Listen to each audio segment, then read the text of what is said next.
নাগাল্যান্ডে ধসে মৃত্যু। সমীর দত্তের কফিন বন্দি দেহ বাড়িতে আসতেই কান্নার রোল পরিজনদের। তাদের কান্নায় ভারী হয়ে ওঠে আকাশ বাতাস। চোখের জল ধরে রাখতে পারেনি গ্রামের লোকজনও। বৃহস্পতিবার বিকেল বেলা সমীর দত্তের দেহ আসে চরিলাম মধ্যপাড়া এলাকায়।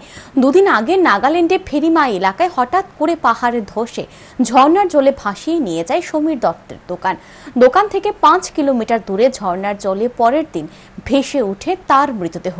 নাগাল্যান্ড ডিমাপুর থেকে অ্যাম্বুলেন্সে করে তার মৃতদেহ বৃহস্পতিবার বিকেল বেলা আসে চরিলাম মধ্যপাড়া এলাকায় তার বাড়িতে। কান্নায় ভেঙে পড়ে তার স্ত্রী শিখা দত্ত, ছোট্ট ছেলে ও মেয়ে। ছোটবেলা থেকে সমীর কাজের সন্ধানে চলে গিয়েছিল বড় দুই ভাইয়ের হাত ধরে নাগাল্যান্ডে। সেখানে ব্যবসা বাণিজ্য করে বড় হয়ে প্রতিষ্ঠিত হয়ে দোকান দিয়েছিল। সে দোকানে পাহাড় ধসে মৃত্যু হয় সমীর দত্তের। প্রায় 10 কিলোমিটার দূরে তার দেহ পাওয়া গেছে। মৃতদেহ নিয়ে তার আত্মীয় স্বজন, তার ভাই এইমাত্র তার বাসায় এসে পৌঁছেছে এবং কিছুক্ষণের মধ্যে তার বাড়ির যেই ক্রিয়াকর্ম করে